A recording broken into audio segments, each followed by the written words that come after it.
Hello student, बेटा आज आपकी क्लास है ये हिस्ट्री की 9th क्लास की। ठीक है, हिस्ट्री का चैप्टर 1 है, ये लेक्चर 6 है। इससे पहले हमने कॉन्स्टिट्यूशन ऑफ फ्रांस समझा था, उसका स्ट्रक्चर समझा था। अब हम बात करने वाले हैं उसकी राइट्स, उसमें क्या क्या राइट्स हैं। मैं हालांकि पूरी राइट्स आपको एक्सप्लेन नहीं कर सकता यहाँ पर, because we are not going to study in detail the constitution of France, but we are going to see highlighted points in the Constitution of France। ठीक है, चलिए स्टार्ट करते हैं। The Constitution of France began with the Declaration of Right of Men and Citizens। देखो, हम ये जानते हैं कि फ्रांस में किस प्रकार वुमेन्स की राइट्स तो अभी तक का भाई वुमेन्स को कोई राइट्स थे ही नहीं। ठीक है, और कहीं ना कहीं वो पूरा का पूरा देश और पूरा का पूरा यूरोप अभी भी वहां पर हम जानते हैं किस प्रकार से वुमेन्स को एक इक्वल राइट थी नहीं मैन के बराबर। बहुत बाद में उनको वोटिंग राइट भी बहुत बाद में मिली। ठीक है, तो यहां से दिखता है उनके कॉन्स्टिट्यूशन से ही झलकेगा किस प्रकार उन्होंने मैन को ज्यादा प्रायोरिटी दी है अपने कॉन्स्टिट्यूशन में लिखने में भी और ज्यादातर उसको इम्प्लीमेंट करने में भी। देखेंगे, the constitution of France begin with the declaration of the right of man and citizens. जैसे कि पहली, man are born free and equal in right. ठीक है, why they have not written here women. ठीक है, वुमेन भी लिख सकते थे ना, क्यों? Womens are not equal in right like man. ठीक है, ये उन्होंने पहले से इंप्लीमेंट कर रखा था। The aim of political association, किसी भी पॉलिटिकल ग्रुप का या किसी पॉलिटिकल एसोसिएशन का क्या एम होना चाहिए? Preservation of natural rights, preservation of natural and fundamental rights of man. ठीक है, वो फंडामेंटल या नेचुरल राइट्स क्या हो सकती हैं?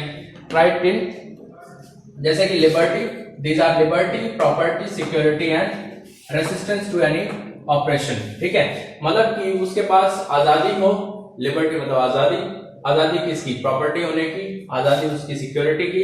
ठीक है, उसकी सिक्योरिटी होनी चाहिए और किसी भी अत्याचार के खिलाफ, ऑपरेशन मतलब अत्याचार के खिलाफ आवाज उठाने की उसके पास ताकत होनी चाहिए। ठीक है, मतलब इन सब चीजों का प्रिजर्वेशन कौन करेगा? कोई भी पॉलिटिकल एसोसिएशन का मेन एम यही होना चाहिए। ठीक है, अब बात आती है थर्ड पॉइंट, जैसे कि the source of all sovereignty. Sovereignty का मतलब क्या होता है बेटा? आप अपने देश के लिए खुद कानून बनाएंगे, आपके ऊपर कोई और कानून नहीं थोपेगा, कोई और देश आपके ऊपर कानून नहीं थोपेगा, या आप किसी और देश का कानून नहीं मानेंगे। इसको कहते हैं sovereignty. So the source of all sovereignty resides, reside मतलब होना, किस में होगी वो? नेशन, देश के अंदर ही होगी। ठीक है, the source of all sovereignty resides in the nation. No group or individual may exercise authority that does not come from people।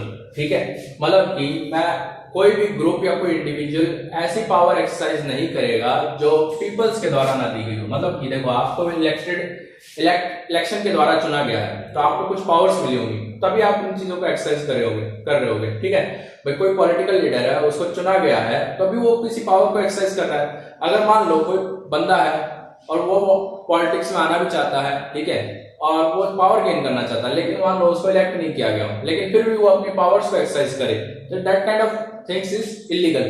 तो यहाँ पर वही बात कही है, no group or individual may exercise authority of authority that does not come from people. Fourth point देखेंगे, liberty consist, liberty consist मतलब liberty में क्या क्या इंक्लूड है? Power to do whatever is not injurious to society. आपको पूर्ण आजादी है हर वो चीज करने की जो एक सोसाइटी के लिए हार्मफुल ना हो। आपको पूर्ण आजादी है हर वो चीज करने की जो आप मतलब जिससे एक सोसाइटी, उस सोसाइटी को हार्म ना हो, मतलब इंजूरियस। ठीक है, फिफ्थ देखेंगे, द लॉ ऑफ राइट। ठीक है, the law of right forbid only action that are injurious to society. देखो, कानून के पास वही राइट्स हैं, उन्हीं एक्शंस को वो स्टॉप कर सकते हैं, उन्हीं के ऊपर वो एक्शन ले सकता है कानून। ठीक है, मतलब कि एक लॉ है, एक कानून है, उसके पास क्या राइट्स है? ठीक है, वो किन के ऊपर एक्शन लेगा? वो उनके ऊपर एक्शन लेगा, ओनली दोज एक्शन। ठीक है, उनके ऊपर एक्शन लेगा जो इंजूरियस है सोसाइटी के लिए।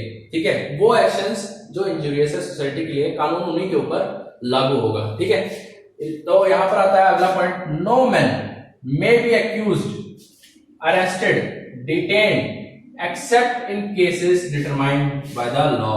ठीक है, किसी भी मैन को आप एक्यूज नहीं कर सकते, दोषी नहीं कर सकते, अरेस्ट नहीं कर सकते, डिटेन नहीं कर सकते, जब तक वो कानून द्वारा निर्धारित या कानून द्वारा बताए गए कानून द्वारा बताए गए केसेस के अंदर ना आता हो। मतलब कि मान लो अगर उसने कोई काम किया है और वो राइट टू स्पीच के अंदर आता है, मान लो उसने अभी पूर्ण तरह से वो भाषण दे रहा है खड़ा होके और उसको कोई एक्यूज मतलब अरेस्ट कर ले, क्या वो कानून में डिक्लेयर है, क्या उन्हें कॉन्स्टिट्यूशन में डिक्लेयर है कि ये चीज करना एक कानूनी जुर्म है? तो ऐसा नहीं होगा। तो कोई भी मैन एक्यूज्ड है, उसको मतलब दोषी नहीं करार दिया जाएगा, अरेस्ट नहीं किया जाएगा और डिटेन नहीं किया जाएगा जब तक कानून द्वारा बताए गए केसेस के अंदर या कानून द्वारा बताए गए भाई किसी प्रकार के जुर्म के अंदर वो आता ना हो। ठीक है, बाद में आते हैं, फिर अपना आता 7वां, every citizen may speak write print freely. ठीक है, हर सिटीजन बोल सकता है, खुल के बोल सकता है, लिख सकता है, प्रिंट कर सकता है। ठीक है, ये उसका नेचुरल राइट है, उसको कोई नहीं रोकेगा। लेकिन इसके द्वारा अगर उसके इस एक्शन के कारण अगर कोई चीज उसको मतलब उसके अगेंस्ट में कुछ चीज उभर के आती है, इन अपने भाई देखो कोई लोग भड़काऊ भाषण देते हैं, ठीक है, तो उनके अगेंस्ट में कुछ ना कुछ होता ही होता है। तो यहां बोला गया है एवरी सिटीजन में स्पीक राइट प्रिंट फ्रीली। ठीक है, लेकिन इसमें एक और चीज एड है, लेकिन वो मैंने लिखी नहीं है। ठीक है, तो क्या लिखा गया है कि देखो स्पीक राइट प्रिंट करने की पूरी आजादी है, लेकिन अगर इन एक्शंस के द्वारा अगर उसके ऊपर कोई प्रकार की किसी प्रकार का एब्यूज क्रिएट होता है तो वो कंप्लीटली लायबल है उसके लिए, वो उस चीज की पूर्ण तरह जिम्मेदारी लेता है। ठीक है, चलिए अब बात आती है right to life, freedom of speech, freedom of opinion, equality before law, natural and inalienable rights. मतलब कि ये ऐसे राइट्स हैं बेटा जिनको नेचुरल कहा गया है कि ये भाई देश में कैसी भी सिचुएशन क्रिएट क्यों ना हो जाए, लेकिन ये राइट्स हट नहीं सकती, उससे ये राइट्स छीनी नहीं जा सकती। ठीक है, belong to each every human being by the birth and could not be taken away. मतलब कि ये सारी राइट उसे पैदाइशी मिलेंगी और वो उससे कोई उनसे ये राइट छीनेगा नहीं। ठीक है, ये कुछ है बेटा, ये फंडामेंटल राइट्स हैं कॉन्स्टिट्यूशन में। ठीक है, ये बहुत इंपॉर्टेंट रही हैं, बहुत सारी हैं। आपके देखो एक बार आप हिस्ट्री का पेज नंबर 20 पेज नंबर मैं कहूँ कि हिस्ट्री का जो चैप्टर खोलोगे ना, हिस्ट्री के यहाँ पर जब आओगे कॉन्स्टिट्यूशन जब फ्रेम कर रहे हैं, ठीक है, उसी के अगले पेज पे एक सोर्स सी लिखा होगा, सोर्स सी, तो उसके नीचे सारी की सारी कॉन्स्टिट्यूशनल राइट लिखी है फंडामेंटल फ्रांस की। ठीक है, तकरीबन मेन तो लिखी हुई है, वो आप रीड करोगे तो आपको ये समझ में आ जाएगा। मैंने तो कुछ ही लिखी है, ठीक है, बहुत और भी है 4-5, उनको आप रीड आउट कर लेना, आपको समझ में आ जाएंगे। तो अब हम यहाँ पर एक और चीज का डिस्कशन करेंगे। बेटा देखो इन्होंने क्या कर रखा था, जैसे कि हमारे इंडिया में जैसे कि अपना तिरंगा है, ठीक है, हर रंग कुछ ना कुछ सिंबलाइज करता है। ठीक है, नेशनल एम्बलम जैसे कि वो लायन है, ठीक है, लायन 4 फेस लायन है ना, हम जानते हैं कि वो अशोका पिलर से लिया गया है, जहां देखो वो सब कुछ ना कुछ सिंबलाइज करता है। ठीक है, तो जैसे कि जो यहाँ पर जो चक्र बना हुआ है, ठीक है, वो कुछ सिंबलाइज करता है, ऊपर वाला कलर कुछ सिंबलाइज करता है, नीचे वाला कलर कुछ सिंबलाइज करता है। तो सिंबल्स बहुत इंपॉर्टेंट होते हैं। यहाँ पर भी कुछ सिंबल्स का उपयोग किया गया है। उन सिंबल्स का मीनिंग क्या था, मतलब इस फ्रांस कॉन्स्टिट्यूशन में कुछ सिंबल्स का उपयोग किया गया था। ठीक है, वो उन सिंबल्स का मीनिंग क्या है, और ये बहुत इंपॉर्टेंट है बेटा, क्योंकि एग्जाम में 1 मार्क में क्वेश्चन डायरेक्टली पूछा जाता है कि फ्रांस के इस कॉन्स्टिट्यूशन में ये सिंबल यूज हुआ है, इस सिंबल का मीनिंग क्या है। तो हम इन सिंबल्स को एक एक करके देखेंगे। जैसे कि पहला सिंबल है बेटा द ब्रोकन चेन, इसका भी एक सिंबल बना हुआ है, इसे आप देखोगे तो आपको समझ में आ जाएगा। द ब्रोकन चेन का मतलब है टू बिकम फ्री, आप आजाद हो। ठीक है, द ब्रोकन चेन का मतलब क्या है, the broken chain stand to the act of becoming free, the broken chain stand for the act of becoming free. Second symbol है बेटा the bundle of rods and pieces, इसका भी बहुत important meaning है, ठीक है। The bundle of faces and bundle of rods and faces, one rod can be easily broken but not entire bundle और strength लाई इन unity. तो यहाँ पर क्या क्या रखा है, देखो भाई सिंपल सी बात है, आप एक लकड़ी को आसानी से तोड़ सकते हो, ठीक है। The one rod of the bundle can be easily broken but unity किसमें लाई करती है, द बंडल में। आप बंडल को आसानी से नहीं तोड़ सकते, मतलब आपके पास बहुत सारी स्टिक्स हैं, क्या आप उनको एक साथ तोड़ सकते हो, नहीं।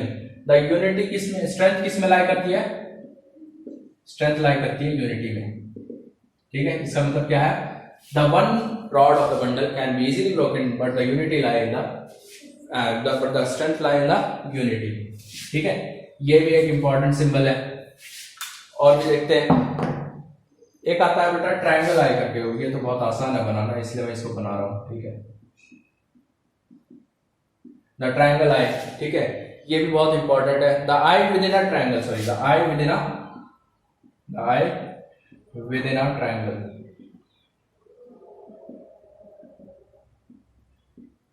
ये सिंबल्स बहुत इंपॉर्टेंट है, ठीक है।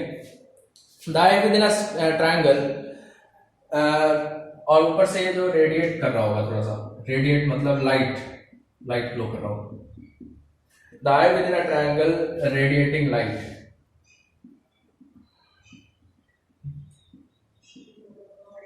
इसका मीनिंग क्या है ये भी जान लेते हैं। The I with in a triangle radiating light, all seeing eye stand for knowledge, the ray of the sun will drive away the cloud of ignorance। देखो भाई, जो ये जो आई आपको दिखाई दे रही है, ठीक है, it stand for knowledge, stand for knowledge. और ये जितने भी ये लोग बता रहे होंगे, आप पिक्चर फोटो देखोगे बुक में, तो इट इज, ये कहां पर आपको लाइट सी दिखाई देगी, रेडिएटिंग लाइट, ठीक है। इसका मतलब है जितना भी अंधकार है वो इससे दूर होगा, ठीक है। इसका मीनिंग है, ये बहुत इंपॉर्टेंट है, ये डायरेक्टली पूछ ले जाते हैं बेटा। फिर आता आपका स्केप्टर, स्केपलेट बोलते हैं एक तरह का,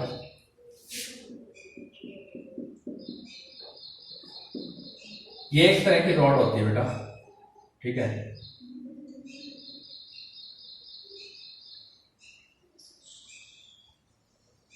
ये एक तरह की रॉड होती है, स्पेशल रॉड होती है, ठीक है। हालांकि पिक्चर आप देख लेना जो भी है, ठीक है। ये स्पेशल रॉड होती है। The symbol of royal power, the symbol of royal power, ठीक है। द सिंबल ऑफ, एक तरह की रॉड होगी, आप बुक में फोटो देखोगे तो आपको समझ में आएगा, इसका मतलब क्या है, the symbol of royal power. फिर एक है snake biting its tail,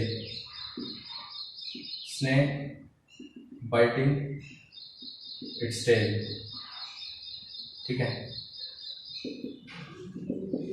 snake biting its tail to form a ring,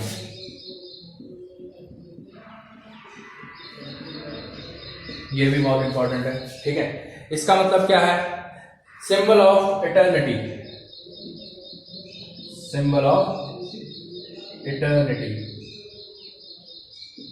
मतलब कभी ना खत्म होने वाली, अनंत। तो कॉन्स्टिट्यूशन में ये सिंबल का मतलब क्या है, ये कॉन्स्टिट्यूशन अनंत के लिए है, कभी नहीं खत्म होगा, ठीक है। इसका मतलब ये है। फिर आपके 2-3 पॉइंट और है, देखो। द रेड पिजन कैप, एक कैप है, ठीक है, वो भी हम देख लेते हैं।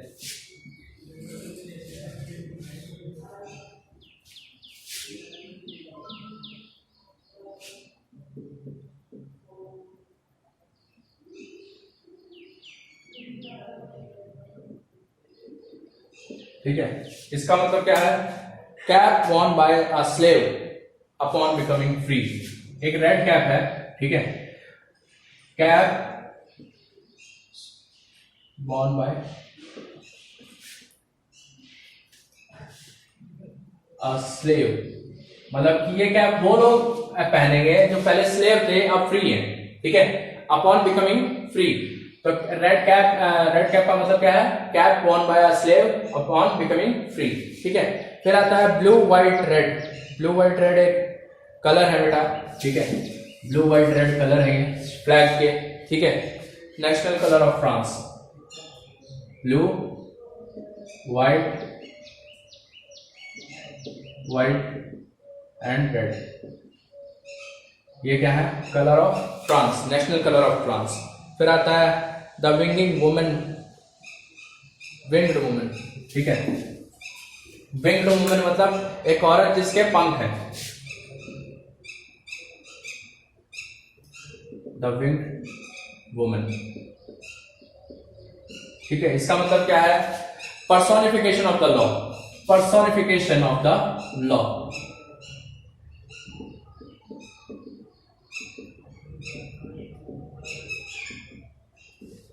देखो, हम किसी निर्जीव चीज को अगर जीवित मान के, ठीक है, किसी भी निर्जीव चीज को जीवित मान के उसके साथ व्यवहार करते हैं तो हम उसे कहते हैं पर्सोनिफिकेशन। जैसे कि क्या बताओ बेटा, एक बार सिंपल सी बात है, पोएट जानते हैं ना, आप पोएट्स जानते हो कैसे किसी चीज को जीवित बना देते हैं। जैसे कि नदियां गाती हैं, पहाड़ झूमते हैं, ठीक है।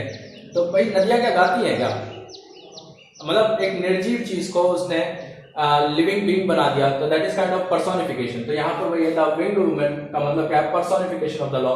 हमने लॉ को एक जीवित वस्तु, जीवित चीज माना है, ठीक है। फिर आता है द लॉ टेबल, फिर आता है आखिरी सिंबल द लॉ टेबल,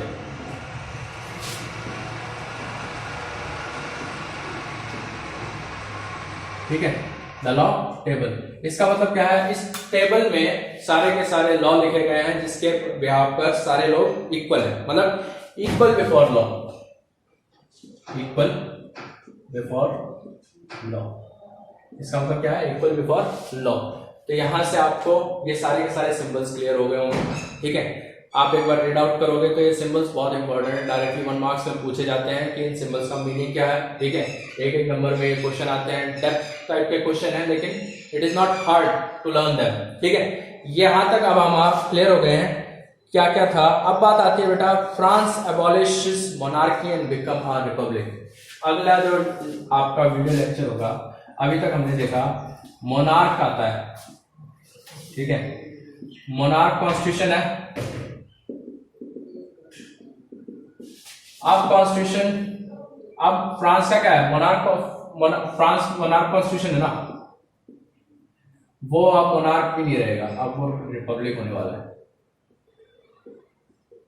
तो अगले लेक्चर में हम देखेंगे कि फ्रांस किस प्रकार से मोनार्क से रिपब्लिक होगा, मोनार्क का एबॉलिश हो जाएगा और वो रिपब्लिक बनेगा, ठीक है। तो आप इन सब चीजों को एक बार रीड आउट करें, आपको समझ में आएंगी ये चीजें, ठीक है। और ना समझ में आए तो एक बार आप कमेंट बॉक्स में भी डाल सकते हैं, ठीक है।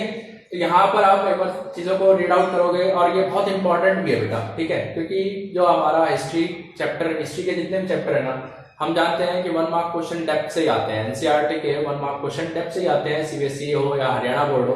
तो हमें डेप्थ से ही लेके चलना है कि we will not leave any single bit of point, ठीक है। तो हम अब अगले जो लेक्चर है उसमें देखेंगे कैसे वहां पर फ्रांस में मोनार्क एबॉलिश हो जाता है और रिपब्लिक आ जाता है, मतलब ये एक नया फॉर्म ऑफ गवर्नमेंट निकल के आता है जहां पर मोनार्क होगा ही नहीं, ठीक है। देखते हैं लुईस 16 के साथ अब क्या होता है, ठीक है। तब तक के लिए आप इसको रीड करें एंड थैंक यू।